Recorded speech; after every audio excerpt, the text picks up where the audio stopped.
not as clever as you think. Выдвигаемся в следующую локацию, это Аральское море. Run, but you won't get that far. I'm right behind Как you. будто мы перенеслись в прошлое лет на 20, на 15. Да. А сколько стоит? Российский миллион, наверное, да? 1 000 000 рублей. Чувак с сазаном. Я подводный балыкши. You play it cool. А этот, а то. Казалось бы, верблюды ничейные, бесхозные. Таким образом, семена разносятся по всей земле.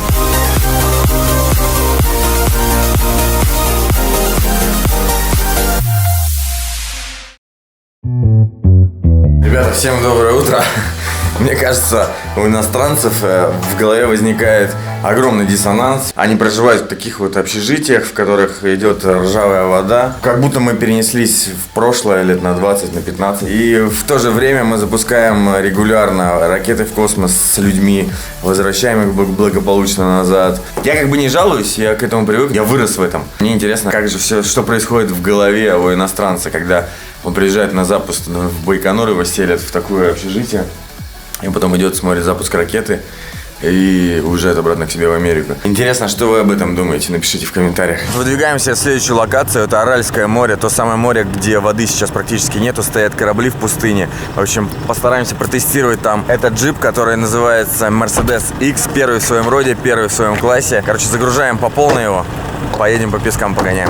И, кстати, Андрей нам расскажет про эту машину, потому что он проехал на ней уже больше 5000 километров прямо из самой Москвы. И постараемся еще на Аральском море, как говорится, и в хвост, и в гриву потестировать этот пикап.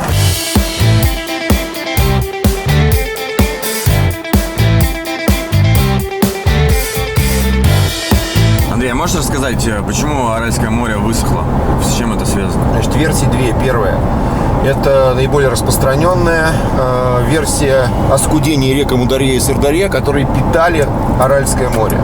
Оскудение началось это в 70-х годах в связи с неразумной политикой развития хлопковых полей в Узбекистане.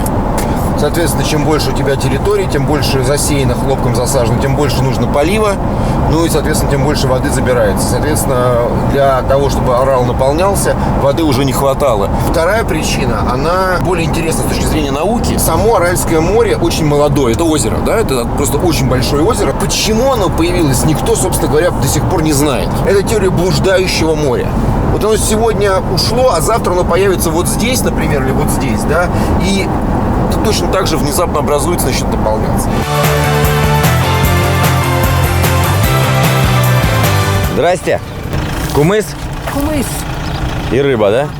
И рыба копченая. О, змееголов. Голов, ага. Класс. И сазан. Да. А сколько стоит? Российский 400. 400 рублей. Еще большая носки есть. Большие носки? Ага. Класс. Чебак называется. Чебат называется, наша по-казахски. Вкусная? 500 тенге. Ты пробовал чебак? Нет. Я попробую. Бабушка, это тебе за съемку 100 рублей и за чебак тебе. Ой, спасибо. Так. Ну, за рыбалку. Вкусно. Вкусно, да? Похоже на кефир, но нейтральный такой вкус. И чувствуется, что животное какое-то прям вот запах животного. Вкусно. Как вас зовут? По-русски Шура. Шура. Шура. Вы здесь живете? Да. Чем занимаетесь? Скот держим, пенсионер. Пенсионер? Детей работает железнодорожником. Чеват продаем, кумыс продаем. А скот верблюды? Да. Кони, верблюды, да? Кони, верблюды, всякие есть. Корова, овцы. А сколько стоит верблюд? В рублях? 500 тысяч. 500 тысяч В рублях? Да. 100 тысяч рублей. То есть можно купить сейчас верблюда пойти, да? Да, можно. А конь сколько стоит? Конь 250 Тысяч? тенге, ага. Ага, тут 50 тысяч рублей. Как село называется? Арал-кун. А как это переводится на русский? По-русски Арал-песок. Спасибо, бабушка, дай бог тебе здоровья. Счастливый ехали. Спасибо. Очень добрые люди, это прям чувствуется. Подходишь, не боятся камеры, не ругаются, желают тебе добра. Вот это круто.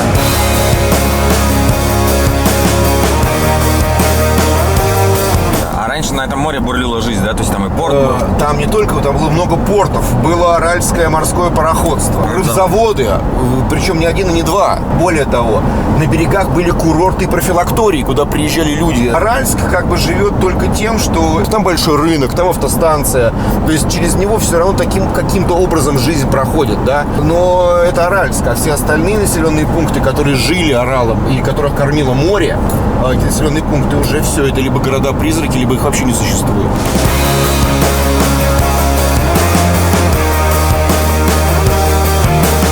Все в пакетах. Просто вовремя не убирают помойки. Ветер дальше их разносит, все это по... Плюс вывозят мусор сюда, несанкционированные свалки. Вот вам и последствия. Ну, собственно говоря, вот оно, Аральское море. Остатки от кораблей. Все растащили. А когда-то здесь ходили большие корабли. И было аж несколько рыбзаводов.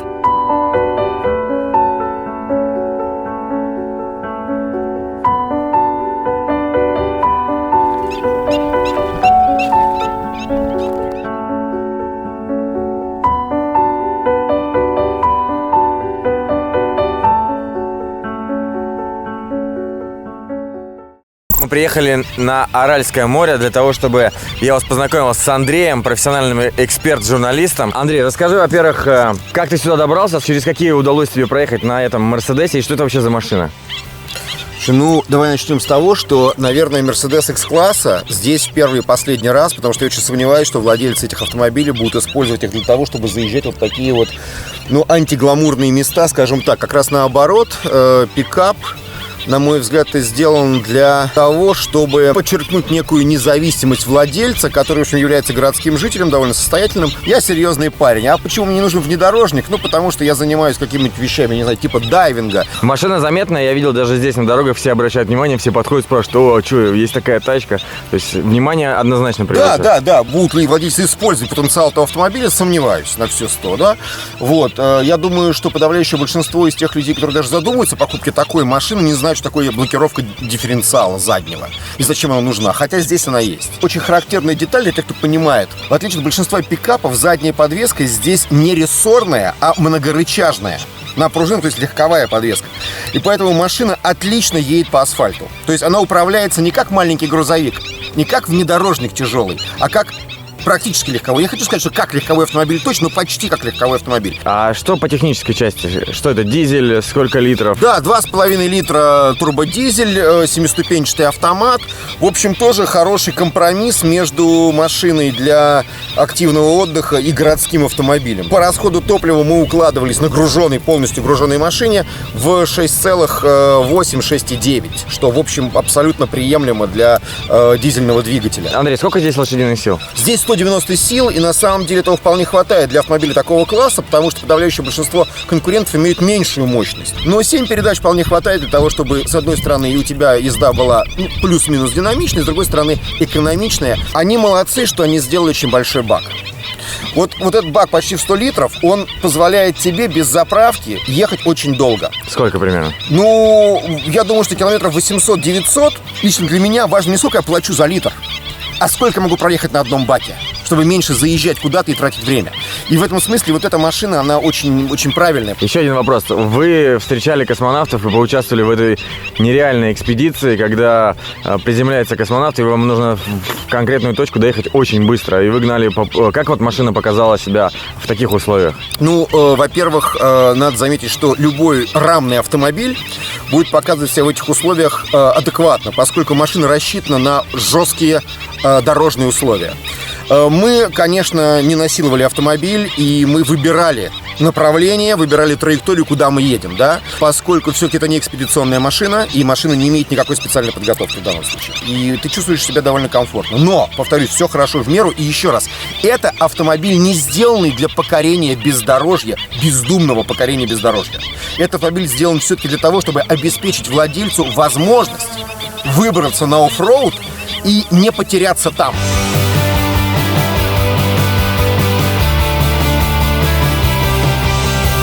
Смотрите, как обмелело море. Вот здесь сесть прям по годам. Вот 1977, 1989 и 2006.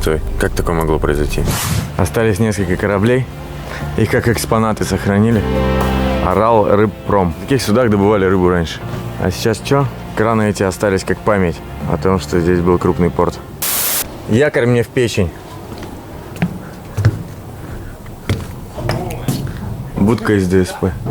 В общем, ребят, я себе представлял это так, что стоят 3 корабля в песке. Те, которые стояли в песке, местные их давно уже разобрали на металлолом. Остались вот только 3 экземпляра, которые сейчас превратили в такой небольшой музей. Ну, то есть, чтобы вы понимали, какие раньше большие здесь корабли, какие производственные мощности были. Да и какое, собственно говоря, море огромное было. Хотя на самом деле это озеро. Называют Аральское море, потому что оно было очень большим. Что, едем дальше?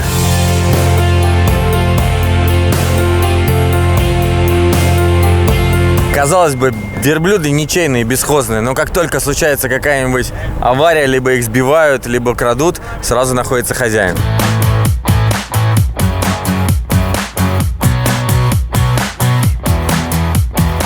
Hi, where are you from? Germany. Cool. I'm from Russia. Germany. You like this car? This is your car? Yeah. Or your company? Yeah. Aha. What are you doing here? Tourist. Tourist? Do you like Kazakhstan? It's an interesting country.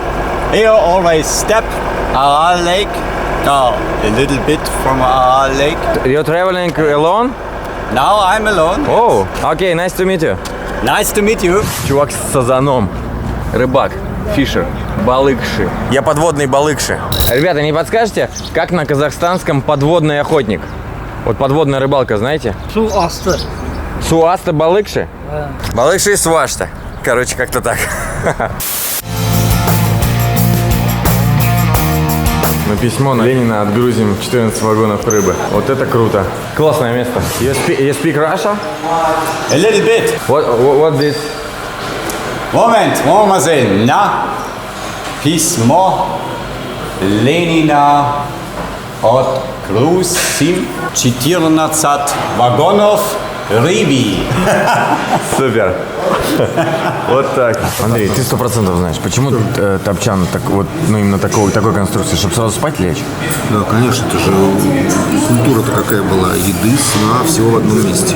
Поэтому вполне логично. Да, кто заказывал? Ты заказывал.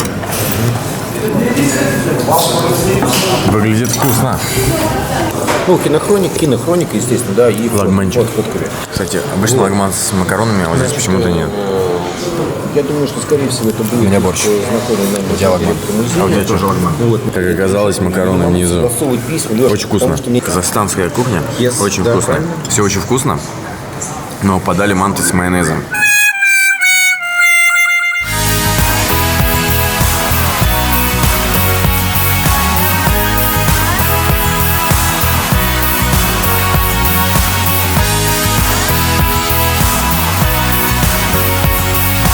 Вот так выглядит перекати поле.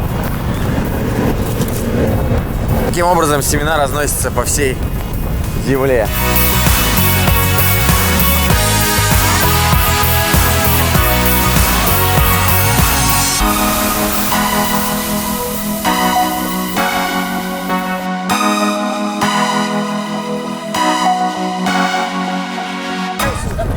Здрасте. Это наши.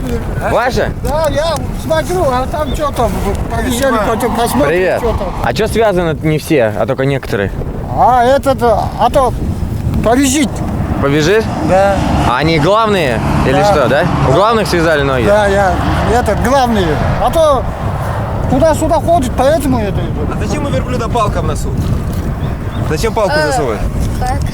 Чтобы управлять? Да, правильно. Понял.